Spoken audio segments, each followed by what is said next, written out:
Dedication and Preface to Don Quixote, Volume 2 by Miguel Cervantes de Saavedra, translated by John Ormsby. Dedication of Volume 2 to the Count of Lemos.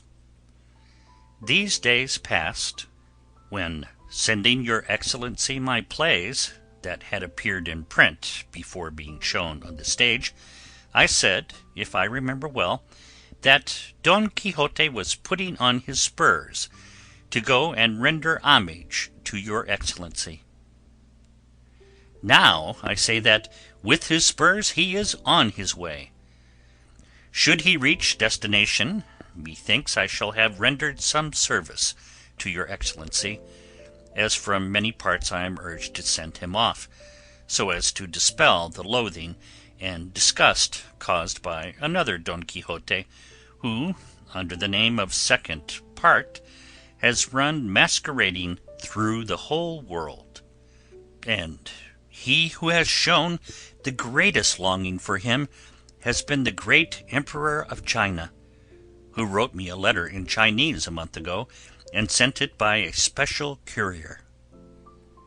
He asked me, or, to be truthful, he begged me to send him Don Quixote, for he intended to found a college where the Spanish tongue would be taught, and it was his wish that the book to be read should be the history of Don Quixote.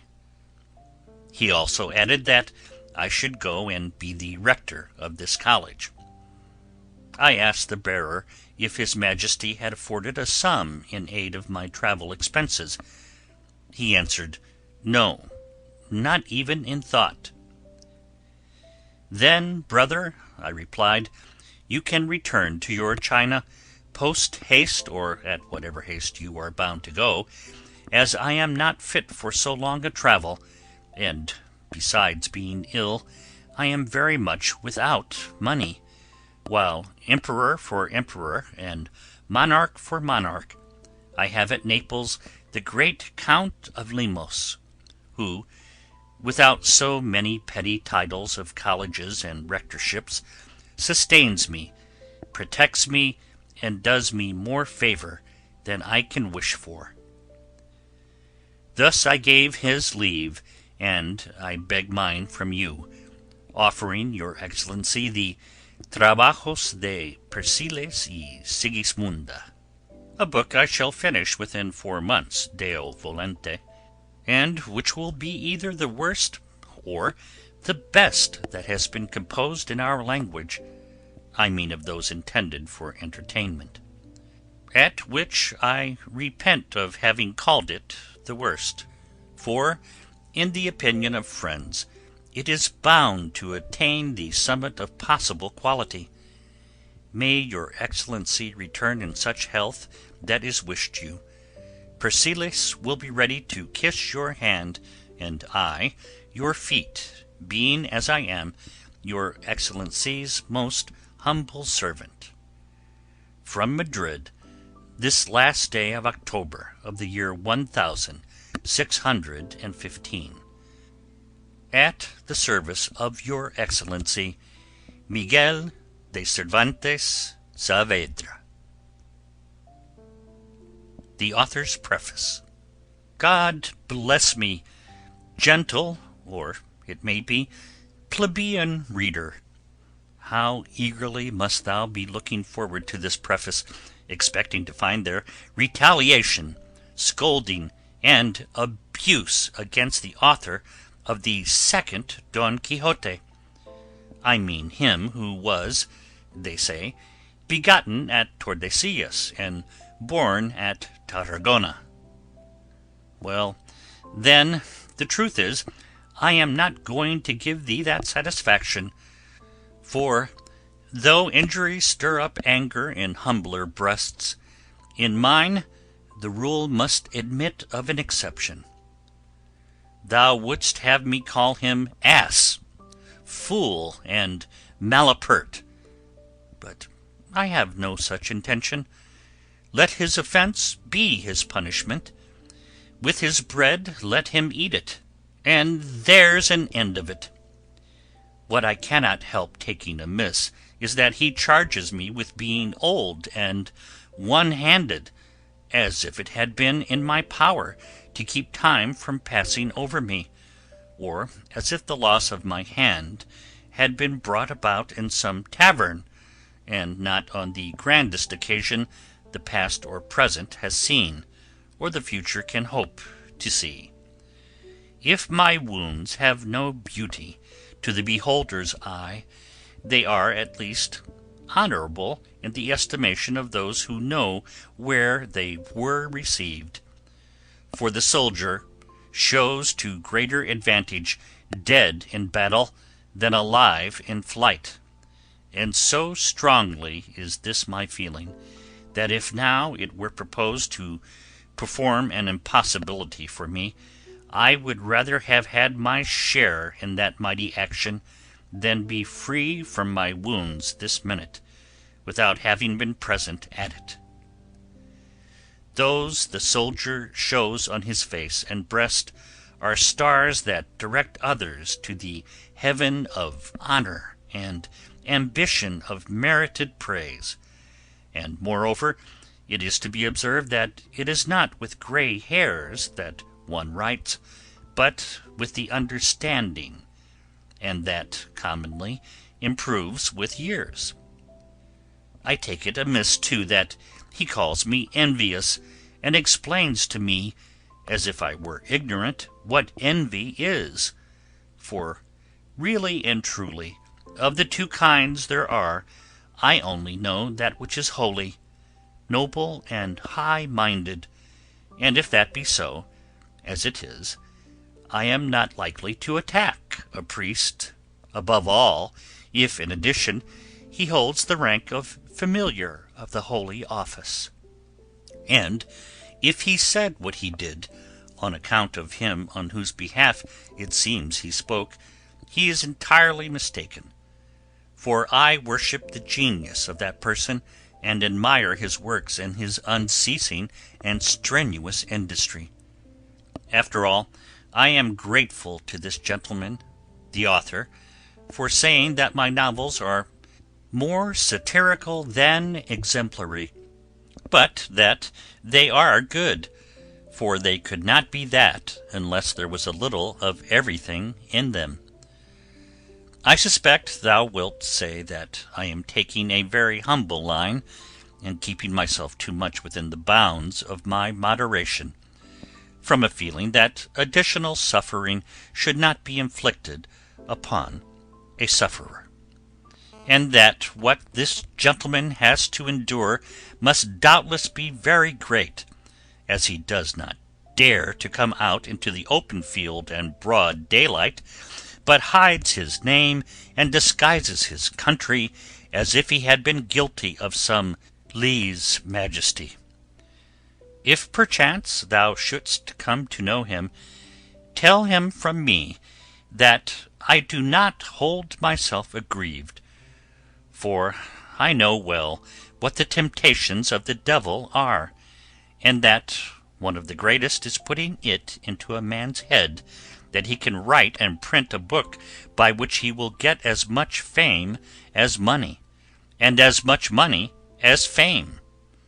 And to prove it, I will beg of you, in your own sprightly, pleasant way, to tell him this story. There was a madman in Seville who took to one of the drollest absurdities and vagaries that ever madman in the world gave way to. It was this: he made a tube of reed sharp at one end, and catching a dog in the street, or wherever it might be, he with his foot held one of its legs fast, and with his hand lifted up the other, and as best he could fixed the tube, where, by blowing, he made the dog as round as a ball. Then, holding it in this position, he gave it a couple of slaps on the belly, and let it go, saying to the bystanders, and there were always plenty of them, "Do your worships think now that it is an easy thing to blow up A dog? Does your worship think now that it is an easy thing to write a book? And if this story does not suit him, you may, dear reader, tell him this one, which is likewise of a madman and a dog. In Cordova there was another madman, whose way it was to carry a piece of marble slab, or a stone, not of the lightest, on his head, and when he came upon any unwary dog, he used to draw close to him, and let the weight fall right on top of him, on which the dog, in a rage, barking and howling, would run 3 streets without stopping. It so happened, however, that one of the dogs he discharged his load upon was a cap-maker's dog, of which his master was very fond. The stone came down, hitting it on the head. The dog raised a yell at the blow.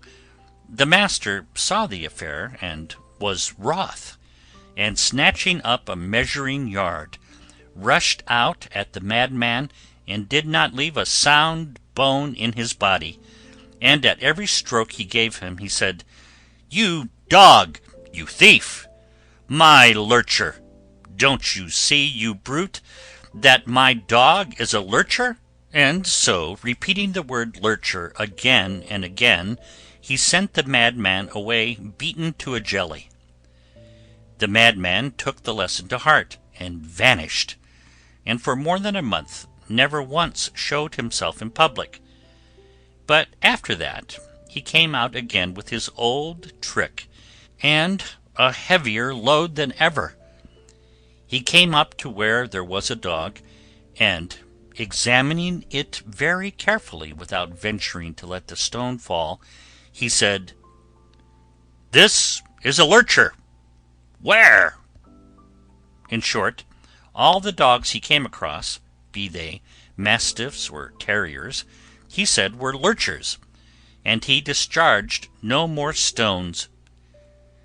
Maybe it will be the same with this historian, that he will not venture another time to discharge the weight of his wit in books, which, being bad, are harder than stones. Tell him, too, that I do not care a farthing for the threat he holds out to me of depriving me of my profit by means of his book. For, to borrow from the famous interlude of the Perendenga, I say in answer to him, "Long life to my lord the 24, and Christ be with us all." Long life to the great Conde de Lemos, whose Christian charity and well-known generosity support me against all the strokes of my cursed fortune, and long life to the supreme benevolence of his Eminence of Toledo, Don Bernardo de Sandoval y Rojas. And what matter if there be no printing presses in the world, or if they print more books against me than there are letters in the verses of Mingo Revulgo? These 2 princes, unsought by any adulation or flattery of mine, of their own goodness alone, have taken it upon them to show me kindness and protect me, and in this I consider myself happier and richer than if fortune had raised me to her greatest height in the ordinary way. The poor man may retain honor, but not the vicious. Poverty may cast a cloud over nobility, but cannot hide it altogether. And as virtue of itself sheds a certain light, even though it be through the straits and chinks of penury, it wins the esteem of lofty and noble spirits, and in consequence their protection. Thou needst say no more to him, nor will I say anything more to thee, save to tell thee to bear in mind that this second part of Don Quixote, which I offer thee, is cut by the same craftsman and from the same cloth as the first. and that in it I present the Don Quixote continued, and at length dead and buried, so that no one may dare to bring forward any further evidence against him. For that already produced is sufficient, and suffice it too that some reputable person should have given an account of all these shrewd lunacies of his without going into the matter again. For abundance, even of good things, prevents them from being valued, and scarcity, even in the case of what is bad, confers a certain value. I was forgetting to tell thee that thou mayst expect the Persiles, which I am now finishing, and also the second part of Galatea. End of the dedication and preface to the second volume of Don Quixote. Chapter 1 of Don Quixote, Volume 2. Chapter 1. Of the interview the curate and the barber had with Don Quixote about his malady. Sidi Amiti Benengeli, in the second part of this history and third sally of Don Quixote, says that the curate and the barber remained nearly a month without seeing him, lest they should recall or bring back to his recollection what had taken place. They did not, however, omit to visit his niece and housekeeper, and charge them to be careful to treat him with attention, and give him comforting things to eat, and such as were good for the heart and the brain, whence it was plain to see all his misfortune proceeded. The niece and housekeeper replied that they did so, and meant to do so with all possible care and assiduity, for they could perceive that their master was now and then beginning to show signs of being in his right mind. This gave great satisfaction to the curate and the barber, for they concluded they had taken the right course in carrying him off enchanted on the ox cart, as had been described in the first part of this great as well as accurate history in the last chapter thereof. So they resolved to pay him a visit and test the improvement in his condition, although they thought it almost impossible that there could be any, and they agreed not to touch upon any point connected with knight-errantry, so as not to run the risk of reopening wounds which were still so tender. They came to see him consequently, and found him sitting up in bed in a green baize waistcoat and a red Toledo cap, and so withered and dried up that he looked as if he had been turned into a mummy. They were very cordially received by him. They asked him after his health, and he talked to them about himself very naturally and in very well chosen language. In the course of their conversation, they fell to discussing what they call statecraft and systems of government, correcting this abuse and condemning that, reforming one practice and abolishing another, each of the three setting up for a new legislator a modern Lycurgus or a brand new Solon, and so completely did they remodel the state that they seemed to have thrust it into a furnace and taken out something quite different from what they had put in. And on all the subjects they dealt with, Don Quixote spoke with such good sense that the pair of examiners were fully convinced that he was quite recovered and in his full senses. The niece and housekeeper were present at the conversation, and could not find words enough to express their thanks to God at seeing their master so clear in his mind. Curate, however, changing his original plan, which was to avoid touching upon matters of chivalry, resolved to test Don Quixote's recovery thoroughly and see whether it were genuine or not. And so, from one subject to another, he came at last to talk of the news that had come from the capital, and, among other things, he said it was considered certain that the Turk was coming down with a powerful fleet, and that no one knew what his purpose was, or when the great storm would burst, and that all Christendom was in apprehension of this, which almost every year causes to arms, and that his Majesty had made provision for the security of the coasts of Naples and Sicily and the island of Malta. To this Don Quixote replied, "His Majesty has acted like a prudent warrior in providing for the safety of his realms in time, so that the enemy may not find him unprepared. But if my advice were taken, I would recommend him to adopt a measure which at present, no doubt, His Majesty is very far from thinking of."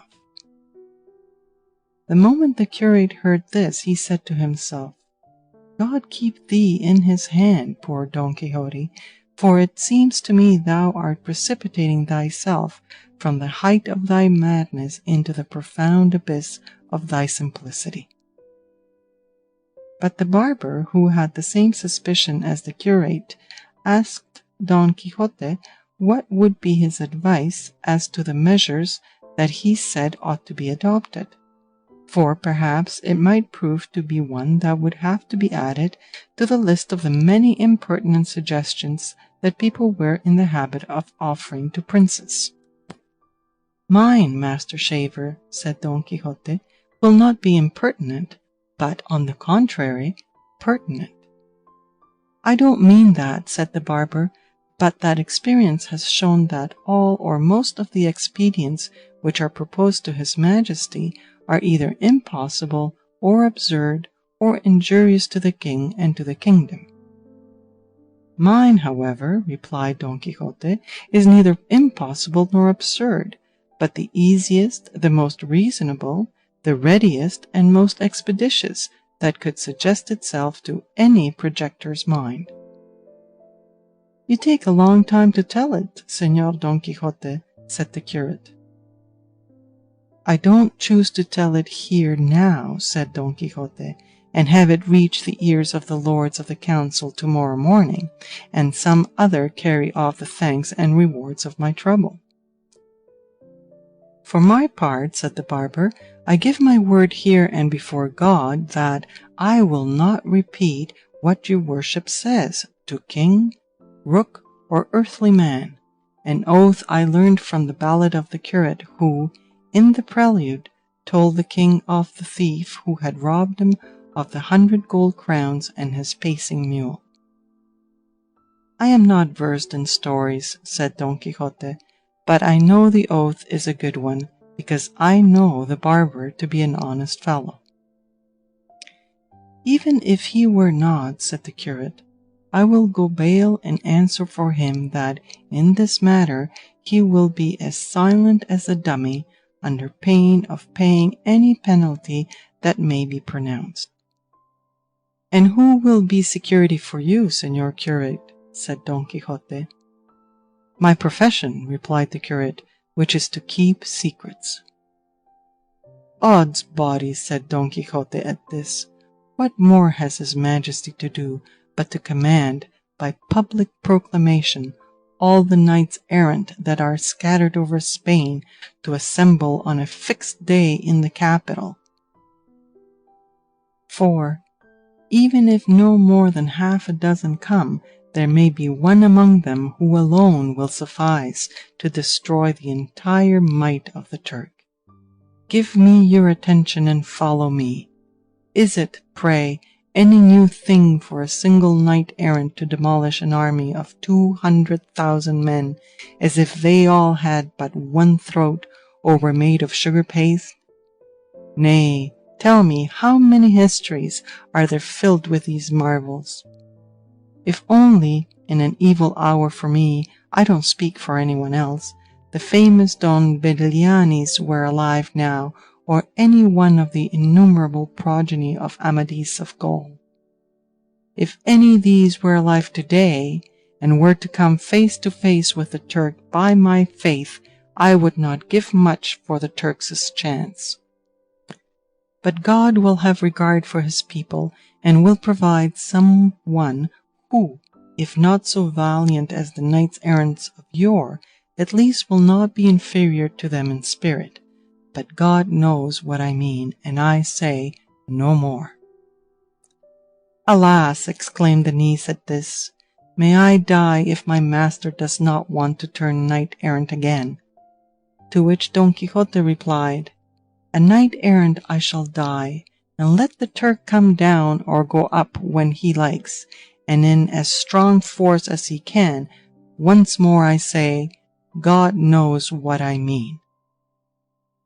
But here the barber said, "I ask your worships to give me leave to tell a short story of something that happened in Seville, which comes so pat to the purpose just now that I should like greatly to tell it." Don Quixote gave him leave, and the rest prepared to listen, and he began thus. In the madhouse at Seville there was a man whom his relations had placed there as being out of his mind. He was a graduate of Osuna in canon law. But even if he had been of Salamanca, it was the opinion of most people that he would have been mad all the same. This graduate, after some years of confinement, took it into his head that he was sane and in his full senses, and under this impression wrote to the Archbishop, entreating him earnestly, and in very correct language, to have him released from the misery in which he was living, for by God's mercy he had now recovered his lost reason, though his relations, in order to enjoy his property, kept him there, and, in spite of the truth, would make him out to be mad until his dying day. The Archbishop, moved by repeated sensible, well-written letters, directed one of his chaplains to make inquiry of the madhouse as to the truth of the licentiate's statements, and to have an interview with the madman himself, and, if it should appear that he was in his senses, to take him out and restore him to liberty. The chaplain did so, and the governor assured him that the man was still mad, and that though he often spoke like a highly intelligent person, he would in the end break out into nonsense that in quantity and quality counterbalanced all the sensible things he had said before, as might be easily tested by talking to him. The chaplain resolved to try the experiment, and obtaining access to the madman, conversed with him for an hour or more, during the whole of which time he never uttered a word that was incorrect or absurd, but, on the contrary, spoke so rationally that the chaplain was compelled to believe him to be sane.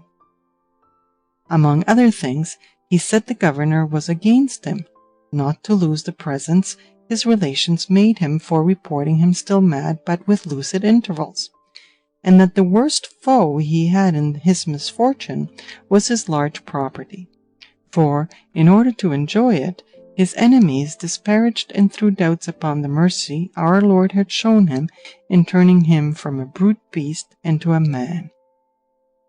In short, he spoke in such a way that he cast suspicion on the governor, and made his relations appear covetous and heartless, and himself so rational that the chaplain determined to take him away with him, that the Archbishop might see him and ascertain for himself the truth of the matter. Yielding to this conviction, the worthy chaplain begged the governor to have the clothes in which the licentiate had entered the house given to him. The governor again bade him beware of what he was doing, as the licentiate was beyond a doubt still mad, but all his cautions and warnings were unavailing to dissuade the chaplain from taking him away. The governor, seeing that it was the order of the Archbishop, obeyed, and they dressed the licentiate in his own clothes, which were new and decent. He, as soon as he saw himself clothed like one in his senses, and divested of the appearance of a madman, entreated the chaplain to permit him in charity to go and take leave of his comrades, the madmen. The chaplain said he would go with him to see what madmen there were in the house. So they went upstairs, and with them some of those who were present.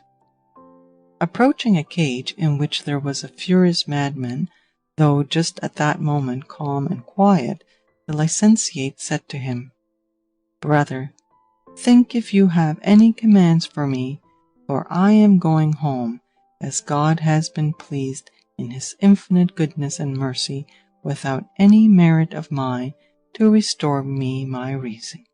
I am now cured and in my senses, for with God's power nothing is impossible. Have strong hope and trust in him, for as he has restored me to my original condition, so likewise he will restore you if you trust in him.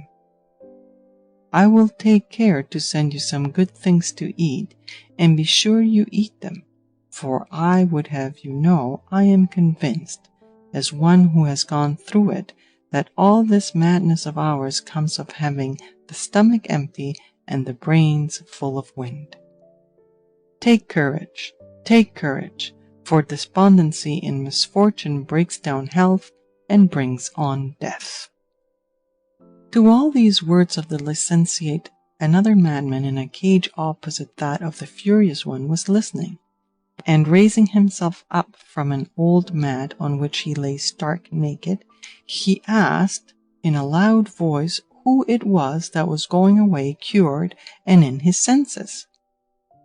The licentiate answered, "It is I, brother, who am going. I have now no need to remain here any longer, for which I return infinite thanks to heaven that has had so great mercy upon me." "Mind what you are saying, licentiate. Don't let the devil deceive you," replied the madman. "Keep quiet, stay where you are, and you will save yourself the trouble of coming back." "I know I am cured," returned the licentiate, "and that I shall not have to go stations again." "You cured?" said the madman. "Well, we shall see. God be with you. But I swear to you by Jupiter, whose majesty I represent on earth, that for this crime alone, which Seville is committing today in releasing you from this house, and treating you as if you were in your senses, I shall have to inflict such a punishment on it as will be remembered for ages and ages. Amen. Dost thou not know, thou miserable little licentiate, that I can do it, being, as I say, Jupiter the Thunderer, who hold in my hands the fiery bolts with which I am able and am wont to threaten and waste the world? But in one way only will I punish this ignorant town, and that is by not raining upon it, nor on any part of this district or territory for 3 whole years, to be reckoned from the day and moment when this threat is pronounced. Thou free, thou cure, thou in thy senses, and I mad, I disordered, I bound, I will as soon think of sending rain as of hanging myself." Those present stood listening to the words and exclamations of the madman, but our licentiate, turning to the chaplain and seizing him by the hands, said to him, "Be not uneasy, señor. Attach no importance to what this madman has said, for if he is Jupiter and will not send rain, I, who am Neptune, the father and god of the waters, will rain as often as it pleases me and may be needful." The governor and the bystanders laughed, and at their laughter the chaplain was half ashamed, and he replied, "For all that, Señor Neptune, it will not do to vex Señor Jupiter. Remain where you are, and some other day, when there is a better opportunity and more time, we will come back for you." So they stripped the licentiate, and he was left where he was, and that's the end of the story. "So that's the story, Master Barber," said Don Quixote, which came in so pat to the purpose that you could not help telling it? Master Shaver, how blind is he who cannot see through a sieve! Is it possible that you do not know that comparisons of wit with wit, valor with valor, beauty with beauty, birth with birth, are always odious and unwelcome? I, Master Barber, am not Neptune, the god of the waters, nor do I try to make anyone take me for an astute man, for I am not one. My only endeavor is to convince the world of the mistake it makes in not reviving in itself the happy time when the order of knight-errantry was in the field. But our depraved age does not deserve to enjoy such a blessing as those ages enjoyed when knights-errants took upon their shoulders the defence of kingdoms, the protection of damsels, the succour of orphans and minors, the chastisement of the proud, and the recompense of the humble. With the knights of these days, for the most part, it is the damask, brocade, and rich stuffs they wear that rustle as they go, not the chain mail of their armour. No knight nowadays sleeps in the open field, exposed to the inclemency of heaven, and in full panoply from head to foot. No one now takes a nap, as they call it, without drawing his feet out of the stirrups and leaning upon his lance, as the knights-errants used to do. No one now, issuing from the wood, penetrates yonder mountains, and then treads the barren, lonely shore of the sea, mostly a tempestuous and stormy one, and finding on the beach a little bark without oars, sail, mast, or tackling of any kind, in the intrepidity of his heart flings himself into it and commits himself to the wrathful billows of the deep sea, that one moment lift him up to heaven and the next plunge him into the depths, and, opposing his breast to the irresistible gale, finds himself, when he least expects it, 3,000 leagues and more away from the place where he embarked, and, leaping ashore in a remote and unknown land, has adventures that deserve to be written, not on parchment, but on brass. But now sloth triumphs over energy, indolence over exertion, vice over virtue, arrogance over courage, and the theory over practice in arms, which flourished and shone only in the golden ages and in knights-errant. For tell me, who was more virtuous and more valiant than the famous Amadis of Gaul? Who more discreet than Palmerin of England? Who more gracious and easy than Tirante el Blanco? Who more courtly than Lisuarte of Greece? Who more slashed or slashing than Don Belianis? Who more intrepid than Perion of Gaul? Who more ready to face danger than Felix Marte of Hircania? Who more sincere than Esplandian? Who more impetuous than Don Cirongilio of Thrace? Who more bold than Rodamonte? Who more prudent than King Sobrino? Who more daring than Reinaldos? Who more invincible than Roland? And who more gallant and courteous than Ruggiero, from whom the Dukes of Ferrara of the present day are descended, according to Turpin in his Cosmography. All these knights, and many more that I could name, Señor Curate, were knights-errant, the light and glory of chivalry. These, or such as these, I would have to carry out my plan, and in that case his Majesty would find himself well served and would save great expense, and the Turk would be left tearing his beard. And so I will stay where I am, as the chaplain does not take me away. And if Jupiter, as the barber has told us, will not send rain, here I am, and I will reign when I please. I say this that Master Basin may know that I understand him. Indeed, Señor Don Quixote, said the barber, I did not mean it in that way, and so help me God, my intention was good, and your worship ought not to be vexed. As to whether I ought to be vexed or not, returned Don Quixote, I myself am the best judge.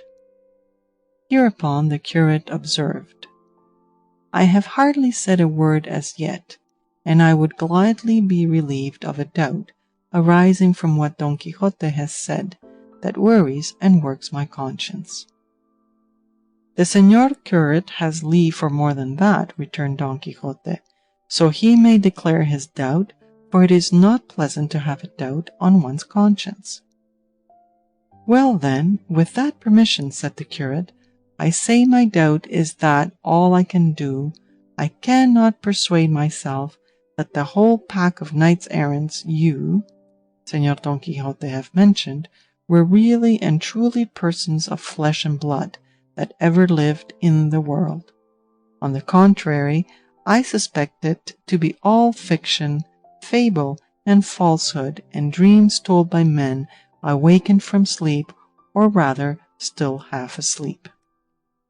That is another mistake, replied Don Quixote, into which many have fallen who do not believe that there were ever such knights in the world. And I have often, with diverse people and on diverse occasions, tried to expose this almost universal error to the light of truth.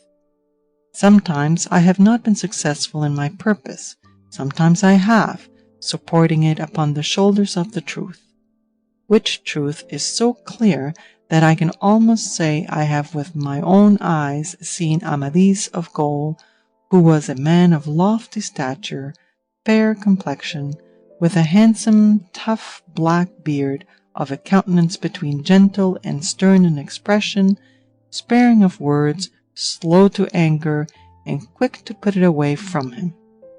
And as I have depicted Amadis, so I could, I think, portray and describe all the knights-errant that are in all the histories in the world.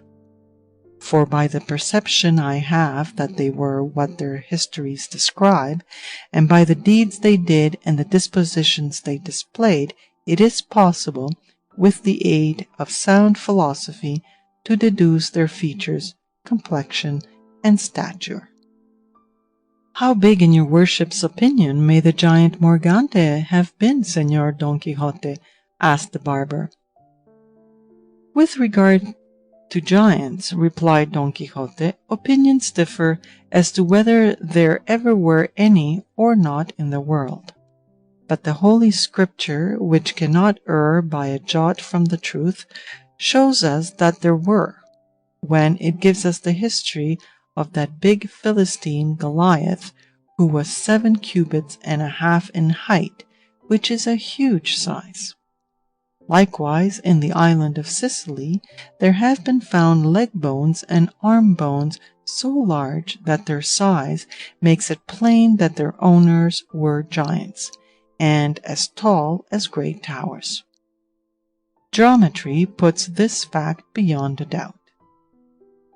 But for all that I cannot speak with certainty as to the size of Morgante, though I suspect he cannot have been very tall, and I am inclined to be of this opinion, because I find in the history in which his deeds are particularly mentioned, that he frequently slept under a roof, and as he found houses to contain him, it is clear that his bulk could not have been anything excessive.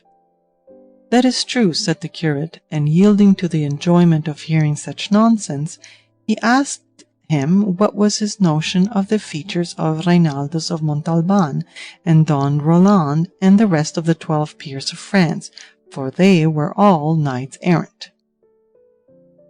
As for Reinaldos, replied Don Quixote, I venture to say that he was broad-faced, of ruddy complexion, with roguish and somewhat prominent eyes, excessively punctilious and touchy, and given to the society of thieves and scapegraces. With regard to Roland, or Rotolando, or Orlando, for the histories call him by all these names, I am of opinion, and hold, that he was of middle height, broad-shouldered, rather bow-legged, swarthy complexioned, red-bearded, with a hairy body and a severe expression of countenance, a man of few words, but very polite and well bred.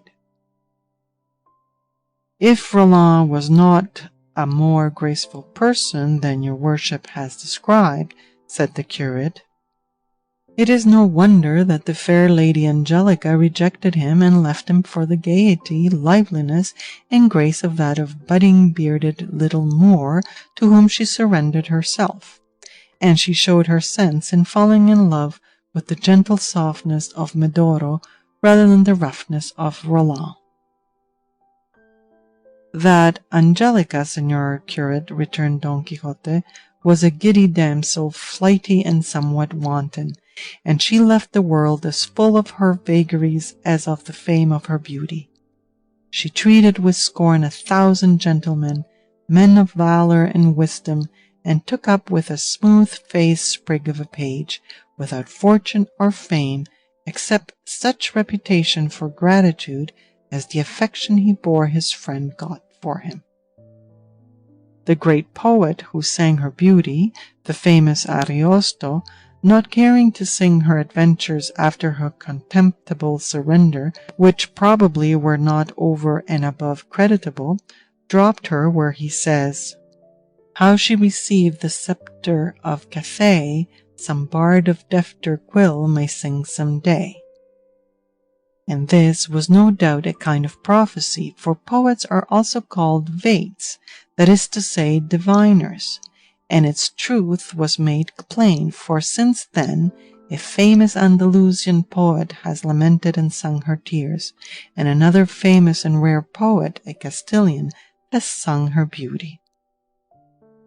"Tell me, Señor Don Quixote," said the barber here, "among all those who praised her, has there been no poet to write a satire on this Lady Angelica?"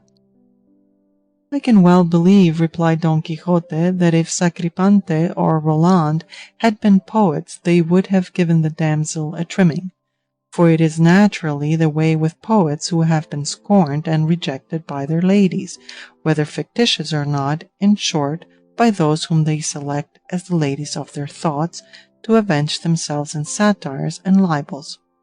A vengeance, to be sure, unworthy of generous hearts. But up to the present I have not heard of any defamatory verse against the Lady Angelica, who turned the world upside down." "Strange," said the curate, but at this moment they heard the housekeeper and the niece, who had previously withdrawn from the conversation, exclaiming aloud in the courtyard, and at the noise they all ran out. End of chapter 1. Chapter 2 of Don Quixote, Volume 2. Chapter 2, which treats of the notable altercation which Sancho Panza had with Don Quixote's niece and housekeeper, together with other droll matters. The history relates that the outcry Don Quixote, the curate, and the barber heard came from the niece and the housekeeper exclaiming to Sancho, who was striving to force his way in to see Don Quixote, while they held the door against him, "What does the vagabond want in this house? Be off to your own, brother, for it is you and no one else that delude my master and lead him astray and take him tramping about the country." To which Sancho replied, "Devil's own housekeeper, it is I who am deluded and led astray and taken tramping about the country, and not thy master. He has carried me all over the world, and you are mightily mistaken. He enticed me away from home by a trick, promising me an island, which I am still waiting for." "May evil islands choke thee, thou detestable Sancho," said the niece. "What are islands? Is it something to eat, glutton and gormandizer that thou art?" "It is not something to eat," replied Sancho, "but something to govern and rule, and better than 4 cities or 4 judgeships at court."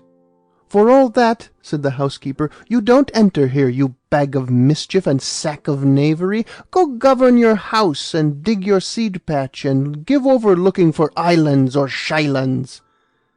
The curate and the barber listened with great amusement to the words of the three, but Don Quixote, uneasy lest Sancho should blab and blurt out a whole heap of mischievous stupidities, and touch upon points that might not be altogether to his credit, called to him and made the other two hold their tongues, and let him come in.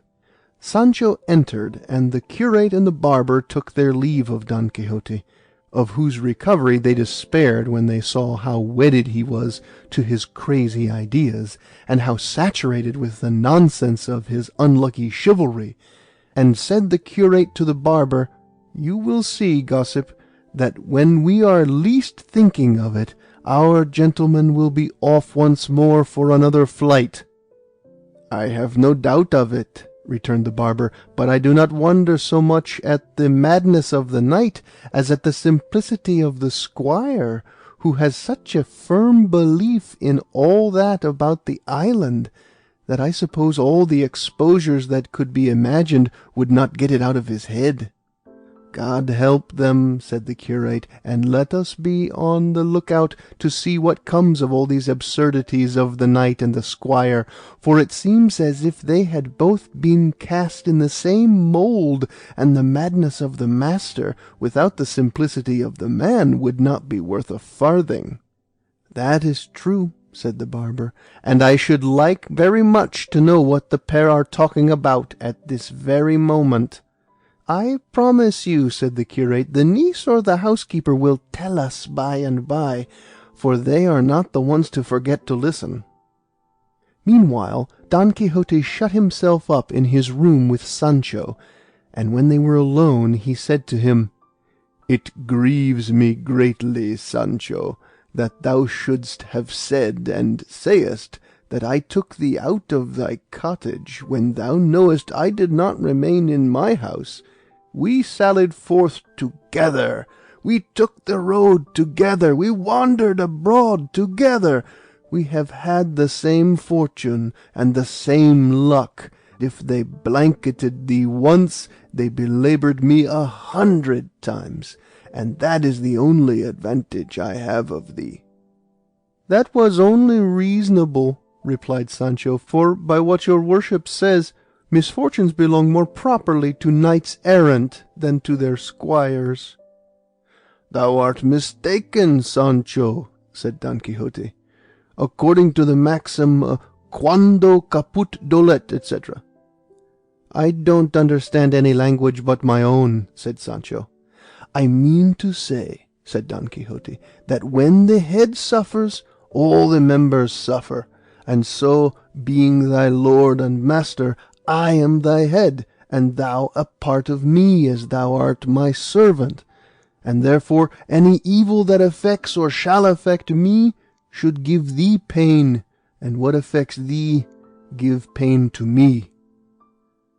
"It should be so," said Sancho, "but when I was blanketed as a member, my head was on the other side of the wall, looking on while I was flying through the air, and did not feel any pain whatever. And if the members are obliged to feel the suffering of the head, it should be obliged to feel their sufferings."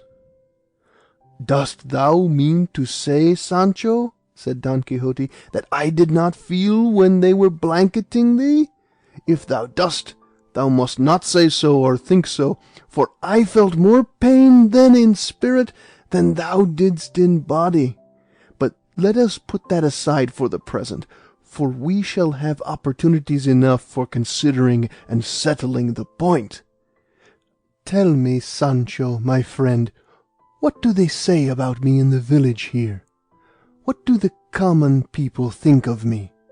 What do the hidalgos, what do the caballeros? What do they say of my valor, of my achievements, of my courtesy?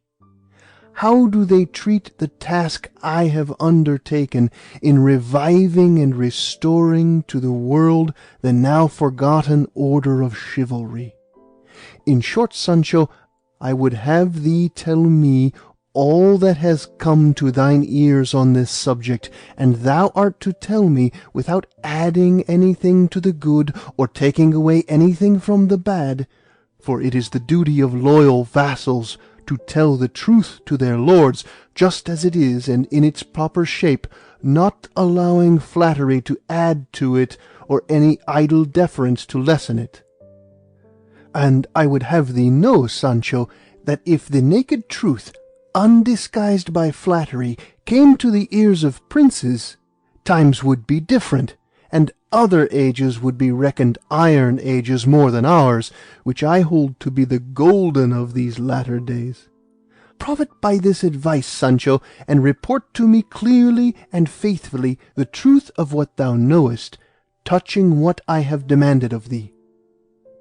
That I will do with all my heart, master, replied Sancho, provided your worship will not be vexed at what I say, as you wish me to say it out in all its nakedness, without putting any more clothes on it than it came to my knowledge in.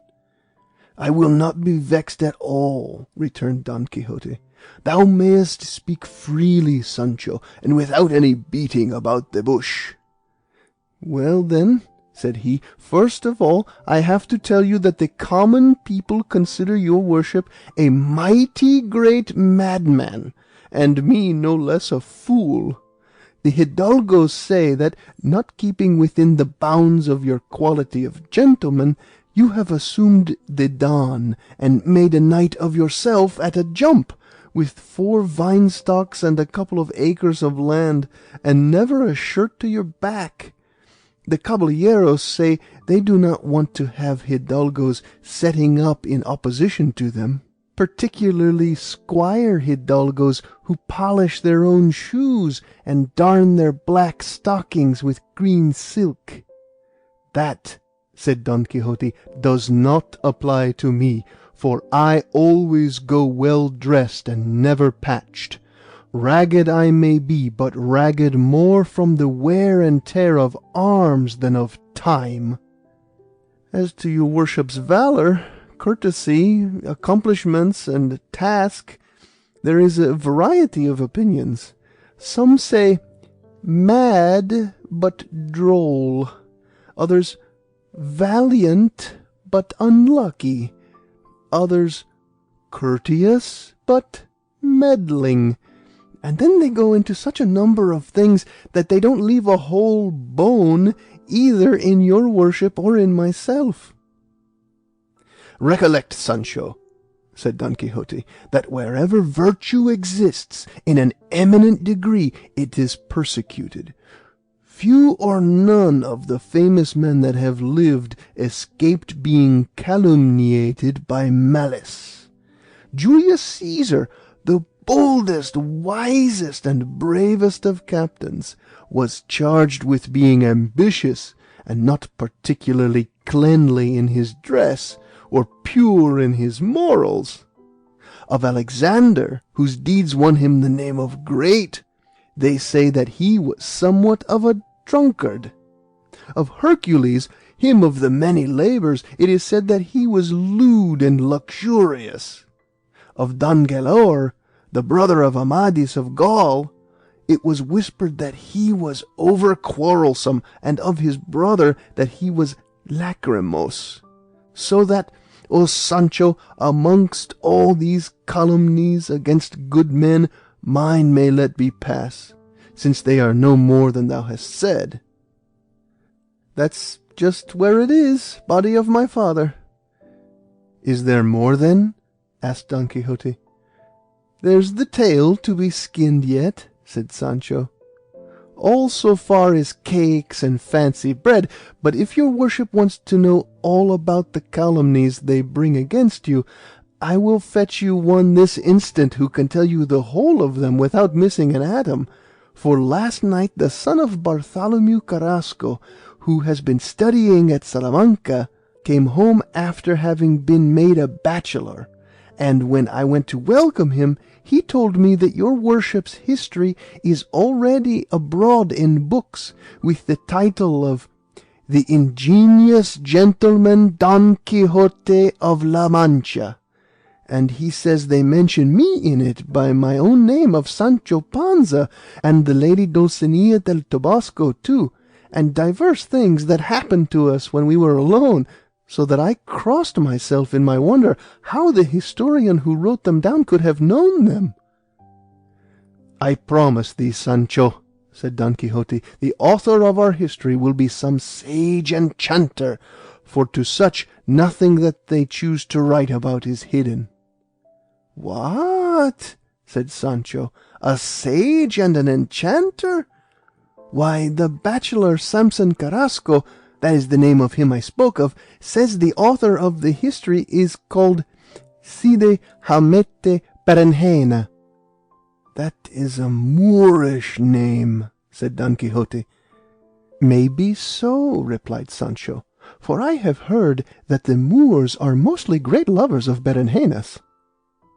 Thou must have mistaken the surname of this Cide, which means in Arabic lord, Sancho, observed Don Quixote.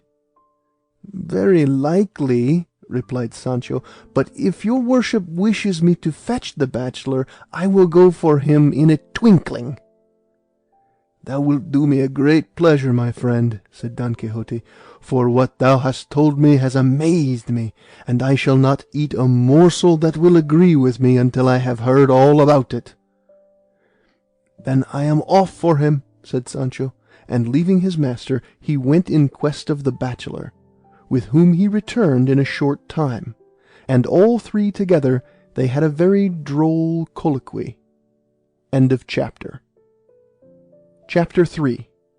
Of the laughable conversation that passed between Don Quixote, Sancho Panza, and the bachelor Samson Carrasco. Don Quixote remained very deep in thought, waiting for the bachelor Carrasco, from whom he was to hear how he himself had been put into a book, as Sancho said, and he could not persuade himself that any such history could be in existence, for the blood of the enemies he had slain was not yet dry on the blade of his sword, and now they wanted to make out that his mighty achievements were going about in print. For all that, he fancied some sage, either a friend or an enemy, might, by the aid of magic, have given them to the press. If a friend, in order to magnify and exalt them above the most famous ever achieved by any knight-errant. If an enemy, to bring them to naught and degrade them below the meanest ever recorded of any low squire, though, as he said to himself, the achievements of squires never were recorded. If, however, it were the fact that such a history were in existence, it must necessarily, being the story of a knight-errant, be grandiloquent, lofty, imposing, grand, and true. With this he comforted himself somewhat, though it made him uncomfortable to think that the author was a Moor, judging by the title of Cide, and that no truth was to be looked for from Moors, as they are all impostors, cheats, and schemers. He was afraid he might have dealt with his love affairs in some indecorous fashion, that might tend to the discredit and prejudice of the purity of his lady Dulcinea del Toboso. He would have had him set forth the fidelity and respect he had always observed toward her, spurning queens, empresses, and damsels of all sorts, and keeping in check the impetuosity of his natural impulses. Absorbed and wrapped up in these and divers other cogitations, he was found by Sancho and Carrasco, whom Don Quixote received with great courtesy. The bachelor, though he was called Samson, was of no great bodily size, but he was a very great wag. He was of a sallow complexion, but very sharp-witted, somewhere about 24 years of age, with a round face, a flat nose, and a large mouth, all indications of a mischievous disposition, and a love of fun and jokes, and of this he gave a sample as soon as he saw Don Quixote, by falling on his knees before him and saying, "Let me kiss your mightiness's hand, Señor Don Quixote of La Mancha, for by the habit of Saint Peter that I wear, though I have no more than the first 4 orders, your worship is one of the most famous knights errant that have ever been or will be all the world over. A blessing on Cide Hamete Benengeli, who has written the history of your great deeds, and a double blessing on that connoisseur who took the trouble of having it translated out of the Arabic into our Castilian vulgar tongue for the universal entertainment of the people. Don Quixote made him rise, and said, "So, then, it is true that there is a history of me, and that it was a Moor and a sage who wrote it?" "So true it is, señor," said Samson, "that my belief is there are more than 12,000 volumes of said history in print this very day. Only ask Portugal, Barcelona, and Valencia, where they have been printed. And moreover, there is a report that it is being printed in Antwerp, and I am persuaded there will not be a country or language in which there will not be a translation of it." "One of the things," here observed Don Quixote, "that ought to give the most pleasure to a virtuous and eminent man is to find himself in his lifetime in print and in type, familiar in people's mouths with a good name. I say with a good name, for if it be the opposite, then there is no death to be compared to it." "If it goes by good name and fame," said the bachelor, "your worship alone bears away the palm from all the knights errant, for the Moor in his own language and the Christian in his have taken care to set before us your gallantry, your high courage in encountering dangers, your fortitude in adversity, your patience under misfortunes as well as wounds, the purity and continence of the platonic loves of your worship and my lady Dona Dulcinea del Toboso." "I never heard my lady Dulcinea called Donna," observed Sancho here. "Nothing more than the lady Dulcinea del Toboso. So here already the history is wrong." "That is not an objection of any importance," replied Carrasco. "Certainly not," said Don Quixote. "But tell me, señor bachelor, what deeds of mine are they that are most made of in this history?" "On that point," replied the bachelor, "opinions differ, as tastes do. Some swear by the adventure of the windmills that your worship took to be Briareus and giants, others by that of the fulling mills. One cries up the description of the 2 armies that afterwards took the appearance of droves of sheep, another that of the dead body on its way to be buried at Segovia. A third says the liberation of the galley slaves is the best of all, and a fourth that nothing comes up to the affair with the Benedictine giants, and the battle with the valiant Biscayan." "Tell me, señor bachelor," said Sancho at this point, "does the adventure with the Yangusans come in, when our good Rocinante went hankering after dainties?" "The sage has left nothing in the ink bottle," replied Samson. "He tells all, and sets down everything, even to the capers that worthy Sancho cut in the blanket."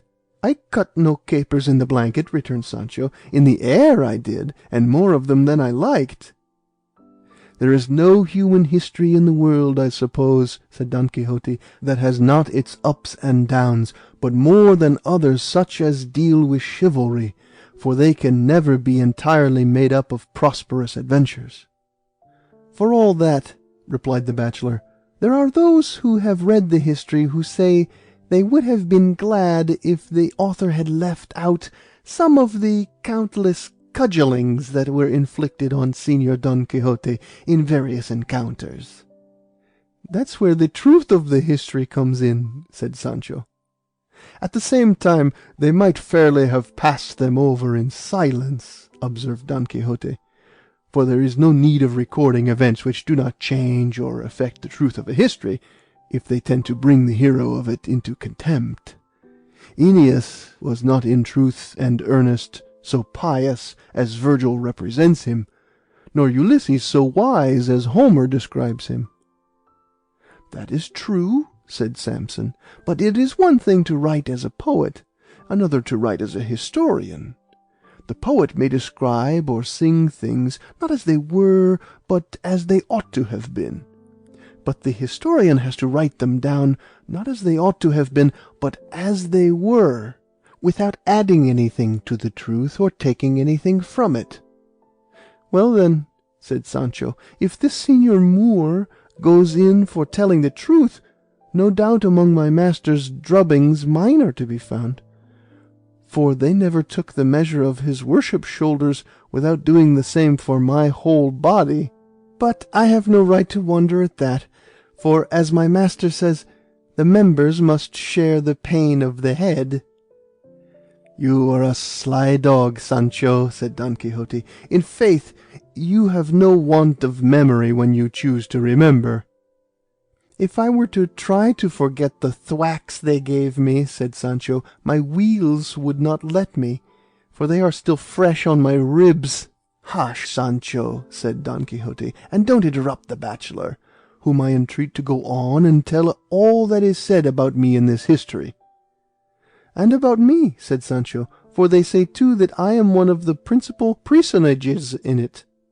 "Personages, not personages, friend Sancho," said Samson. "What? Another word-catcher?" said Sancho. "If that's to be the way, we shall not make an end in a lifetime." "May God shorten mine, Sancho," returned the bachelor, "if you are not the second person in the history.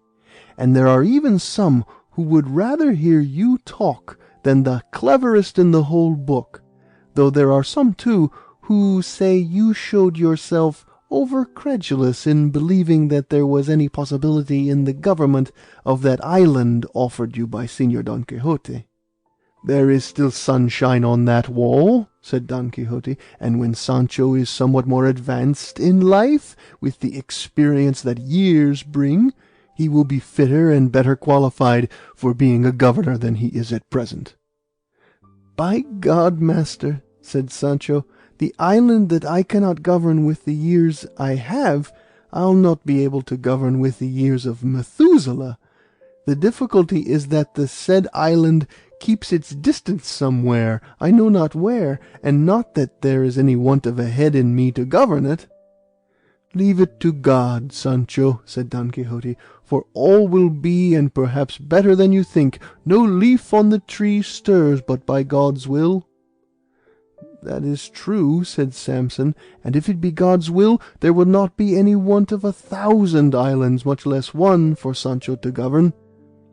"I have seen governors in these parts," said Sancho, "that are not to be compared to my shoe sole, and for all that they are called your lordship and served on silver." "Those are not governors of islands," observed Samson, "but of other governments of an easier kind. Those that govern islands must at least know grammar." "I could manage the gram well enough," said Sancho, "but for the mar I have neither leaning nor liking, for I don't know what it is.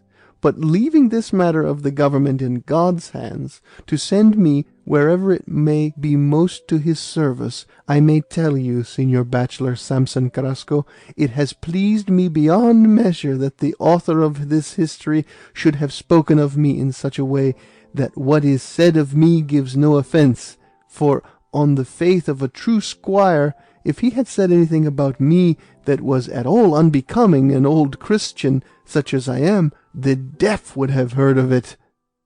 "That would be working miracles," said Samson. "Miracles or no miracles," said Sancho, "let everyone mind how he speaks or writes about people, and not set down at random the first thing that comes into his head." "One of the faults they find with this history," said the bachelor, "is that its author inserted it in a novel called The Ill-Advised Curiosity. Not that it is bad or ill-told, but that it is out of place, and nothing to do with the history of his worship Señor Don Quixote." "I will bet the son of a dog has mixed the cabbages and the baskets," said Sancho. "Then I say," said Don Quixote, "the author of my history was no sage, but some ignorant chatterer, who in a haphazard and heedless way set about writing it, let it turn out as it might, just as Orbaneja, the painter of Ubeda, used to do, who, when they asked him what he was painting, answered, 'What it may turn out.' Sometimes he would paint a cock in such a fashion, and so unlike, that he had to write alongside of it in Gothic letters, 'This is a cock,' and so it will be with my history, which will require a commentary to make it intelligible." "No fear of that," returned Samson, for it is so plain that there is nothing in it to puzzle over. The children turn its leaves, the young people read it, the grown men understand it, the old folks praise it. In a word, it is so thumbed and read and got by heart by people of all sorts, that the instant they see any lean hack, they say, "There goes Rocinante," and those that are most given to reading it are the pages. For there is not a lord's antechamber where there is not a Don Quixote to be found. One takes it up if another lays it down, this one pounces upon it, and that one begs for it. In short, the said history is the most delightful and least injurious entertainment that has been hitherto seen, for there is not to be found in the whole of it even the semblance of an immodest word, or a thought that is other than Catholic. To write in any other way, said Don Quixote, would not be to write truth, but falsehood, and historians who have recourse to falsehood ought to be burned, like those who coin false money. And I know not what could have led the author to have recourse to novels and irrelevant stories, when he had so much to write about in mine. No doubt he must have gone by the proverb, with straw or with hay, etc., for by merely setting forth my thoughts, my sighs, my tears, my lofty purposes, my enterprises, he might have made a volume as large or larger than all the works of El Tostado would make up. In fact, the conclusion I arrive at, Señor Bachelor, is that to write histories, or books of any kind, there is need of great judgment and a ripe understanding. To give expression to humour and write in a strain of graceful pleasantry is the gift of great geniuses. The cleverest character in comedy is the clown, for he who would make people take him for a fool must not be one. History is, in a measure, a sacred thing, for it should be true, and where the truth is, there God is. But notwithstanding this, there are some who write and fling books broadcast on the world as if they were fritters. There is no book so bad but it has something good in it, said the bachelor. No doubt of that, replied Don Quixote, but it often happens that those who have acquired and attained a well-deserved reputation by their writings lose it entirely or damage it in some degree when they give them to the press.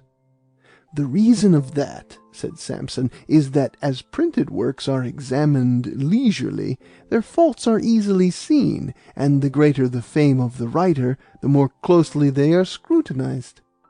Men famous for their genius, great poets, illustrious historians, are always, or most commonly, envied by those who take a particular delight and pleasure in criticizing the writings of others, without having produced any of their own. That is no wonder, said Don Quixote, for there are many divines who are no good for the pulpit, but excellent in detecting the defects or excesses of those who preach. All that is true, Señor Don Quixote, said Carrasco, but I wish such fault-finders were more lenient and less exacting, and did not pay so much attention to the spots on the bright sun of the work they grumble at. For if aliquando bonus dormitat Homerus, they should remember how long he remained awake to shed the light of his work with as little shade as possible. And perhaps it may be that what they find fault with may be moles that sometimes heighten the beauty of the face that bears them. And so I say, very great is the risk to which he who prints a book exposes himself, for of all impossibilities the greatest is to write one that will satisfy and please all readers. That which treats of me must have pleased few, said Don Quixote. Quite the contrary, said the bachelor, for as strutorum infinitum est numerus, innumerable are those who have relished the said history, but some have brought a charge against the author's memory, inasmuch as he forgot to say who the thief was who stole Sancho's dapple, for it is not stated there, but only to be inferred from what is set down, that he was stolen, and a little farther on we see Sancho mounted on the same ass without any reappearance of it. They say, too, that he forgot to state what Sancho did with those 100 crowns that he found in the valise of Sierra Morena, as he never alludes to them again, and there are many who would be glad to know what he did with them, or what he spent them on, for it is one of the serious omissions of the work. Señor Samson, I am not in a humour now for going into accounts or explanations, said Sancho, for there is a sinking of the stomach come over me, and unless I doctor it with a couple of sups of the old stuff, it will put me on the thorn of Santa Lucia. I have it at home, and my old woman is waiting for me. After dinner I will come back, and will answer you and all the world every question you may choose to ask, as well about the loss of the ass as about the spending of the 100 crowns. And without another word, or waiting for a reply, he made off home. Don Quixote begged and entreated the bachelor to stay and do penance with him. The bachelor accepted the invitation and remained. A couple of young pigeons were added to the ordinary fare. At dinner they talked chivalry. Carrasco fell in with his host's humour. The banquet came to an end. They took their afternoon sleep.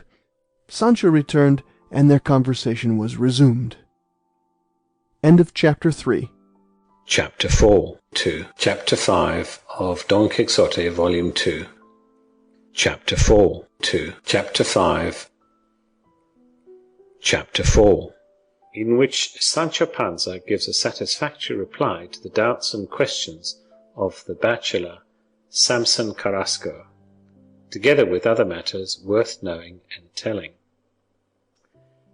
Sancho came back to Don Quixote's house, and returning to the late subject of conversation, he said, "As to what Señor Samson said, that he would like to know by whom, or how, or when my ass was stolen, I say in reply, that the same night we went into the Sierra Morena, flying from the Holy Brotherhood, after that unlucky adventure of the galley slaves, and the other of the corpse that was going to Segovia, my master and I ensconced ourselves in a thicket, and there, my master leaning on his lance, and I seated on my dapple, battered and weary with the late frays, we fell asleep, as if it had been on 4 feather mattresses, and I in particular slept so sound that, whoever he was able to come and prop me up on 4 stakes, which he put under the 4 corners of the pack-saddle in such a way that he left me mounted on it, and took away Dapple from under me, without my feeling it." "That's an easy matter," said Don Quixote, "and it is no new occurrence, for the same thing happened to Sacripante at the siege of Albraca. The famous thief Brunello, by the same contrivance, took his horse from between his legs. Day came," continued Sancho, "and the moment I stirred, the stakes gave way, and I fell to the ground with a mighty come down. I looked about for the ass, but could not see him. The tears rushed to my eyes, and I raised such a lamentation that, if the author of our history has not put it in, he may depend upon it he has left out a good thing. Some days after, I know not how many, travelling with her ladyship, the Princess Micomicona, I saw my ass, and mounted on him in the dress of a gipsy, was that Jean de Passamonte, the great rogue and rascal that my master and I freed from the chain."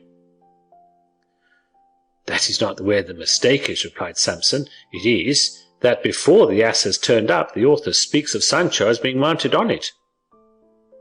"Oh, I don't know what to say to that," said Sancho, "unless that the historian made a mistake, or perhaps it might be a blunder of the printers." "No doubt that's it," said Samson. "But what became of the 100 crowns? Did they vanish?"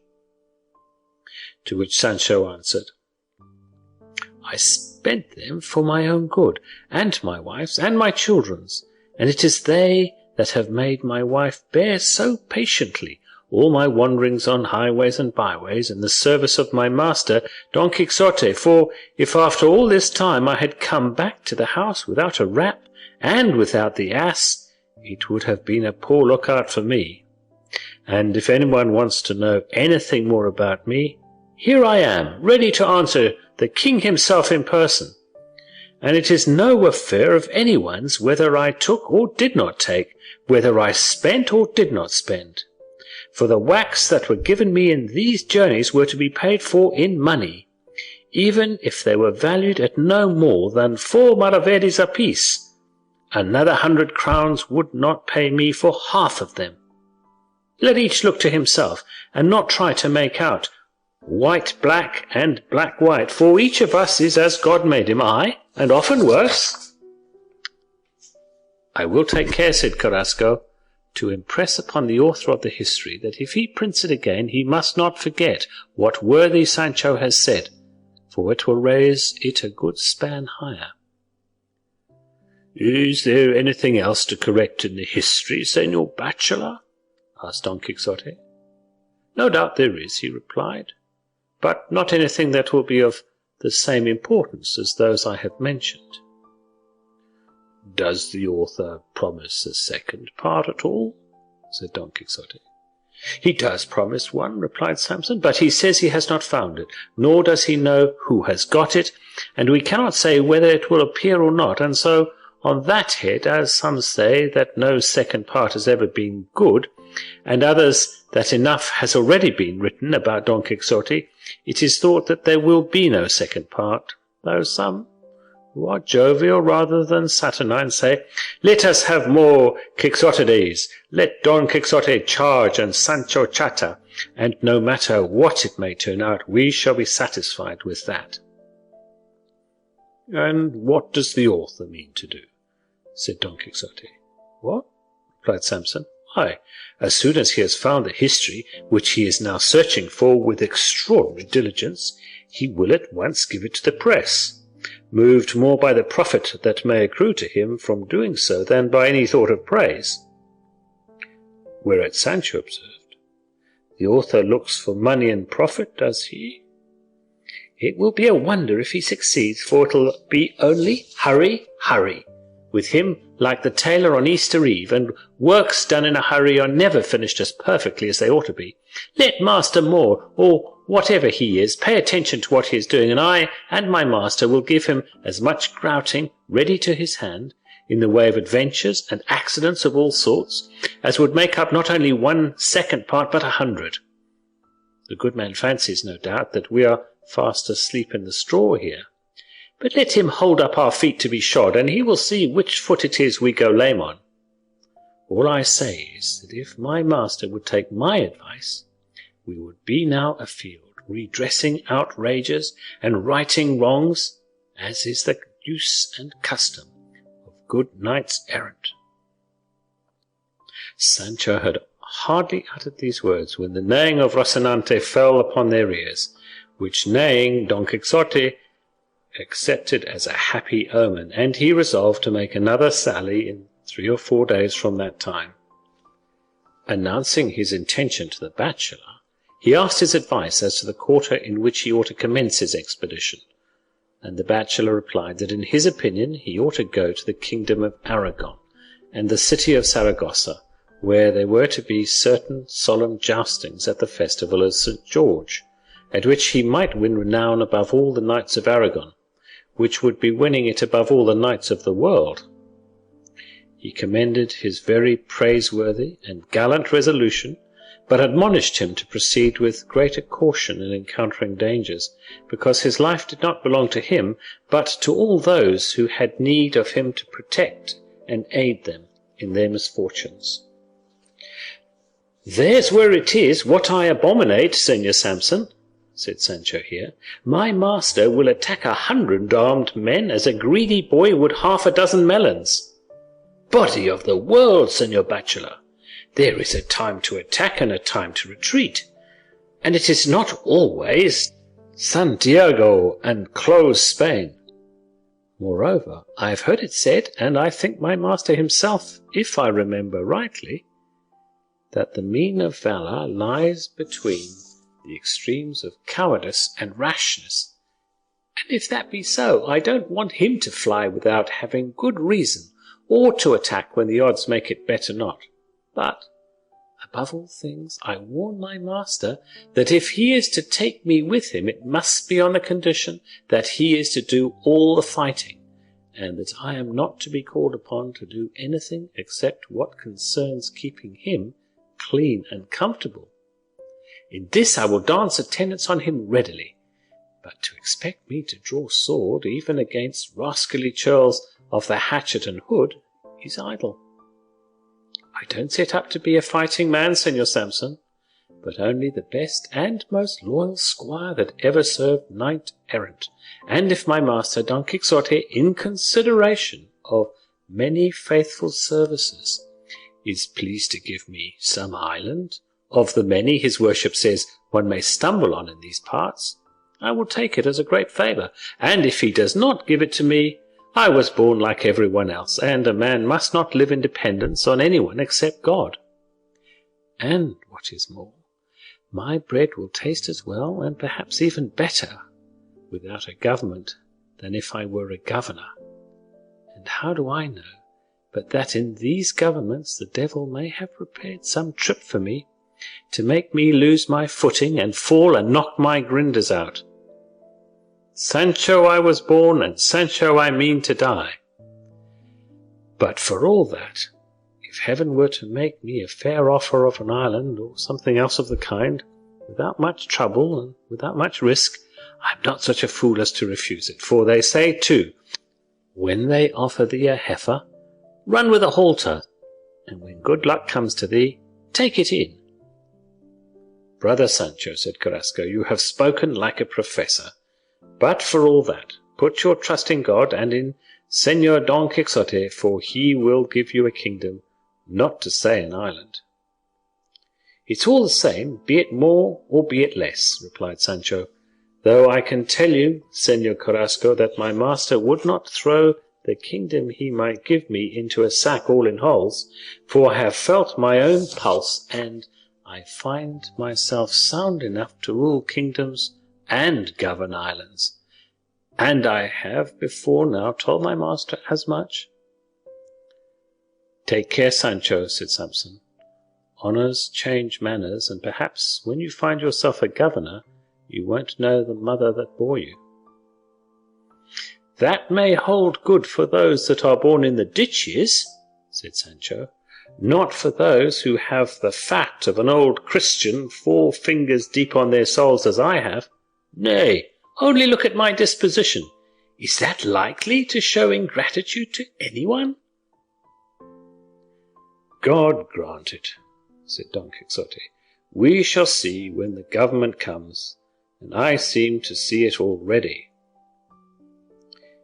He then begged the bachelor, if he were a poet, to do him the favour of composing some verses for him, conveying the farewell he meant to take of his lady Dulcinea del Toboso, and to see that a letter of her name was placed at the beginning of each line, so that at the end of the verses Dulcinea del Toboso might be read by putting together the first letters. The bachelor replied that although he was not one of the famous poets of Spain, who were, they said, only 3½ he would not fail to compose the required verses, though he saw a great difficulty in the task, as the letters which made up the name were 17, so if he made 4 ballad stanzas of 4 lines each, there would be a letter over, and if he made them of 5, what they call decimas or redondelas, there were 3 letters short. Nevertheless, he would try to drop her a letter as well as he could, so that the name Dulcinea del Toboso might be got into 4 ballad stanzas. It must be, by some means or other, said Don Quixote, for, unless the name stands there plain and manifest, no woman would believe the verses were made for her. they agreed upon this, and that the departure should take place in 3 days from that time. Don Quixote charged the bachelor to keep it a secret, especially from the curate and Master Nicholas, and from his niece and the housekeeper, lest they should prevent the execution of his praiseworthy and valiant purpose. Carrasco promised all, and then took his leave, charging Don Quixote to inform him of his good or evil fortunes whenever he had an opportunity. And thus they bade each other farewell, and Sancho went away to make the necessary preparations for their expedition. Chapter 5. Of the shrewd and droll conversation that passed between Sancho Panza and his wife Teresa Panza, and other matters worthy of being duly recorded. The translator of this history, when he comes to write this 5th chapter, says that he considers it apocryphal, because in it Sancho Panza speaks in a style unlike that which might have been expected from his limited intelligence, and says things so subtle that he does not think it possible he could have conceived them. However, desirous of doing what his task imposed upon him, he was unwilling to leave it untranslated, and therefore he went on to say, Sancho came home in such glee and spirits that his wife noticed his happiness a bowshot off, so much so that it made her ask him, "What have you got, Sancho friend, that you are so glad?" To which he replied, "Wife, if it were God's will, I should be very glad not to be so well pleased as I show myself." "I don't understand you, husband," said she, "and I don't know what you mean by saying you would be glad, if it were God's will not to be well pleased, for, fool as I am, I don't know how one can find pleasure in not having it."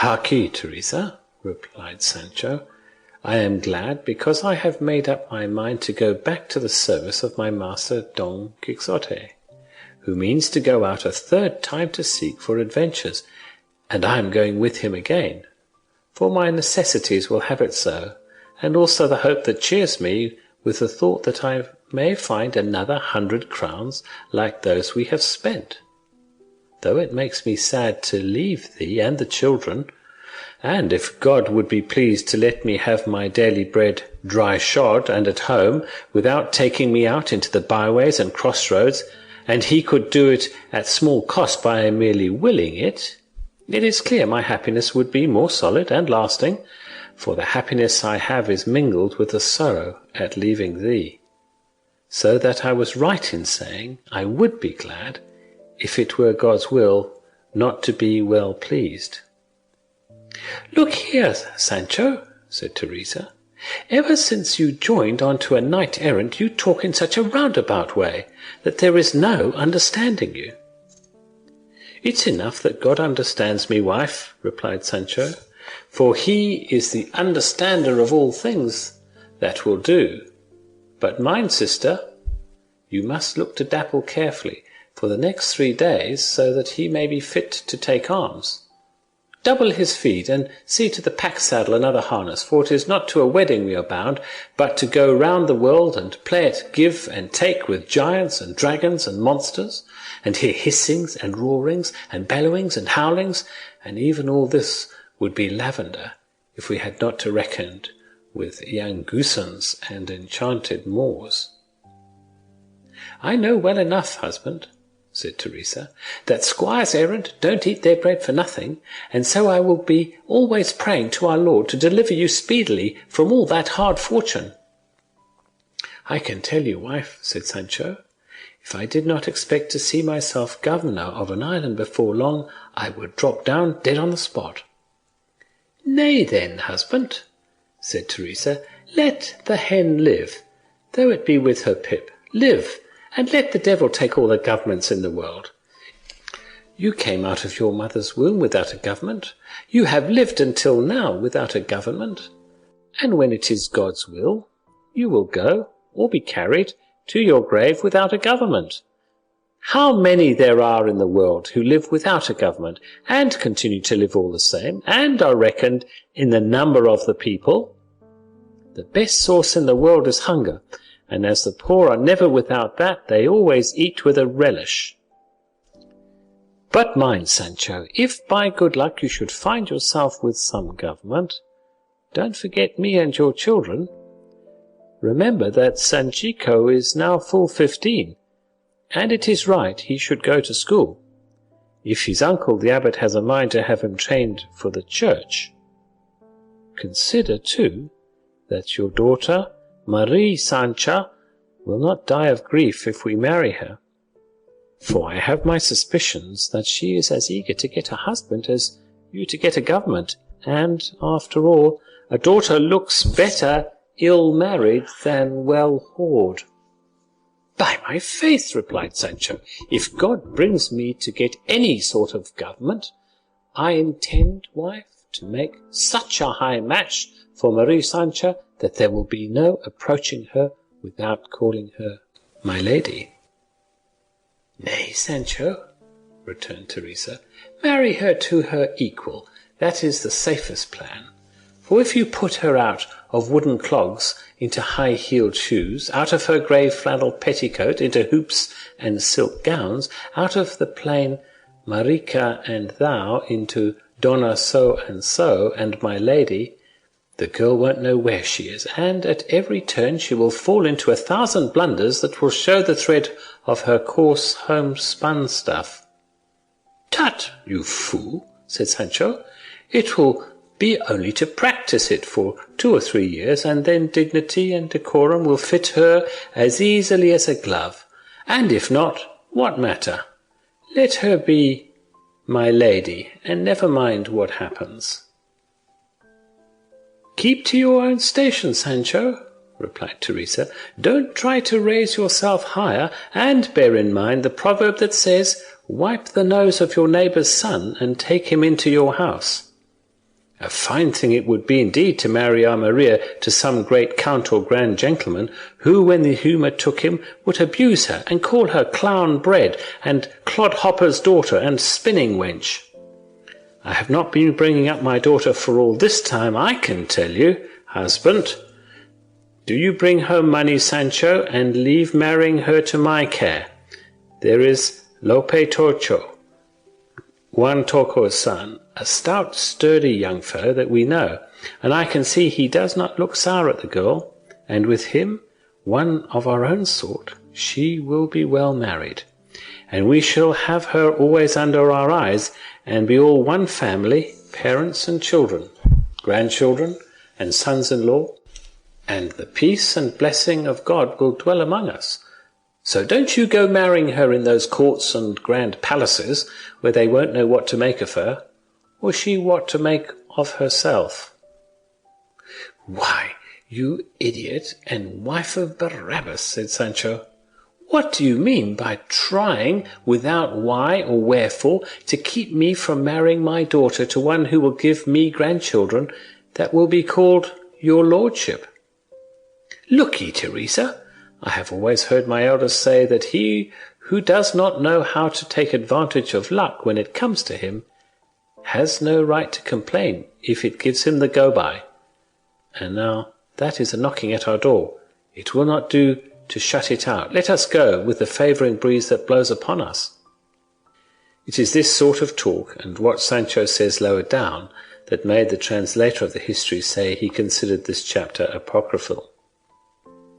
Don't you see, you animal, continued Sancho, that it will be well for me to drop into some profitable government that will lift us out of the mire, and marry Mari Sancha to whom I like, and you yourself will find yourself called Donna Teresa Panza, and sitting in church on a fine carpet and cushions and draperies, in spite and in defiance of all the born ladies of the town? No, stay as you are, growing neither greater nor less, like a tapestry figure. Let us say no more about it, for Sanchica shall be a countess, say what you will. Are you sure of all that you say, husband? Replied Teresa. Well, For all that, I am afraid this rank of countess for my daughter will be her ruin. You do as you like. Make a duchess or a princess of her, but I can tell you it will not be with my will and consent. I was always a lover of equality, brother, and I can't bear to see people give themselves airs without any right. They called me Teresa at my baptism, a plain, simple name, without any additions, or tags, or fringes, of dons or donnas. Casaggio was my father's name, and as I am your wife, I am called Teresa Panza, though by right I ought to be called Teresa Casaggio. But kings go where laws like, and I am content with this name without having the Don put on top of it to make it so heavy that I cannot carry it. And I don't want to make people talk about me when they see me go dressed like a countess or a governor's wife, for they will say at once, "See what airs the slut gives herself! Only yesterday she was always spinning flax, and used to go to mass with the tail of her petticoat over her head instead of a mantle. And there she goes today in a hooped gown, with her brooches and airs, as if we didn't know her.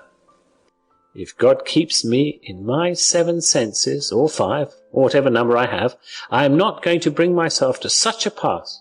Go you, brother, and be a government or an island man, and swagger as much as you like. For by the soul of my mother, neither my daughter nor I are going to stir a step from our village.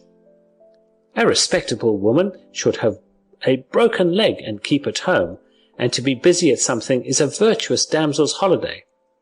Be off to your adventures, along with your Don Quixote, and leave us to our misadventures, for God will mend them for us according as we deserve it.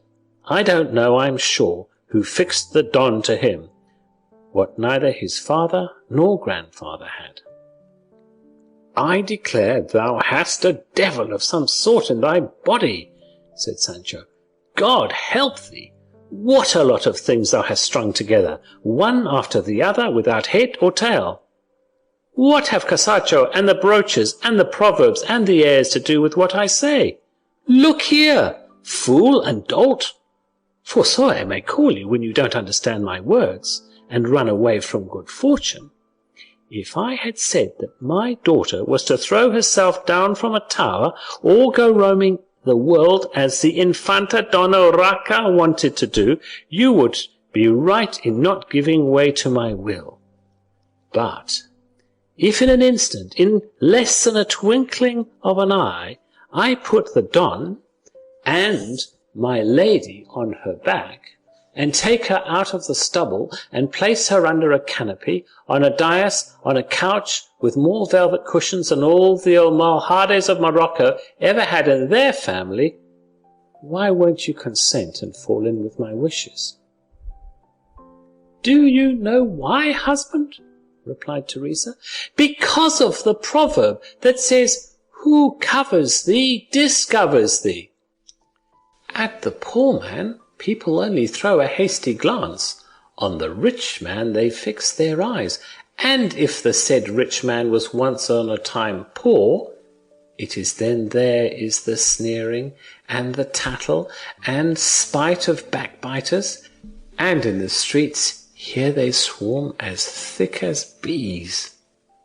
"Look here, Teresa," said Sancho, "and listen to what I am now going to say to you, and maybe you never heard it in all your life, and I do not give my own notions, for what I am about to say are the opinions of his reverence the preacher, who preached in this town last Lent, and who said, if I remember rightly, that all things present that our eyes behold bring themselves before us, and remain and fix themselves on our memory much better and more forcibly than things past." These observations which Sancho makes here are the other ones on account of which the translator says he regards this chapter as apocryphal, inasmuch as they are beyond Sancho's capacity. "Whence it arises," he continued, "that when we see any person well dressed and making a figure with rich garments and retinue of servants, It seems to lead and impel us perforce to respect him, though memory may at the same time recall to us some lowly condition in which we have seen him, but which, whether it may have been poverty or low birth, being now a thing of the past, has no existence, while the only thing that has any existence is what we see before us. And if this person, whom fortune has raised from his original lowly state, these were the very words the padre used, to his present height of prosperity, be well-bred, generous, courteous to all, without seeking to vie with those whose nobility is of ancient date, depend upon it, Teresa, no one will remember what he was, and every one will respect what he is, except indeed the envious, from whom no fair fortune is safe. I do not understand you, husband, replied Teresa. Do as you like, and don't break my head with any more speechifying and rhetoric, and if you have revolved to do what you say— Resolved, you should say, woman, said Sancho, not revolved. Don't set yourself to wrangle with me, husband, said Teresa. I speak as God pleases, and don't deal in out-of-the-way phrases. And I say, if you are bent upon having a government, take your son Sancho with you, and teach him from this time on how to hold a government, for sons ought to inherit and learn the trades of their fathers. As soon as I have the government, said Sancho, I will send for him by post, and I will send thee money, of which I shall have no lack, for there is never any want of people to lend it to governors when they have not got it. And do thou dress him so as to hide what he is, and make him look what he is to be. You send the money, said Teresa, and I'll dress him up for you as fine as you please. Then we are agreed that our daughter is to be a countess, said Sancho. The day I see her a countess, replied Teresa, it will be the same to me as if I was burying her. But once more I say, do as you please, for we women are born to this burden of being obedient to our husbands, though they be dogs. And with this she began to weep in earnest, as if she already saw Sanchica dead and buried. Sancho consoled her by saying that though he must make her a countess, he would put it off as long as possible. Here their conversation came to an end, and Sancho went back to see Don Quixote and make arrangements for their departure. End of chapter 4 to chapter 5.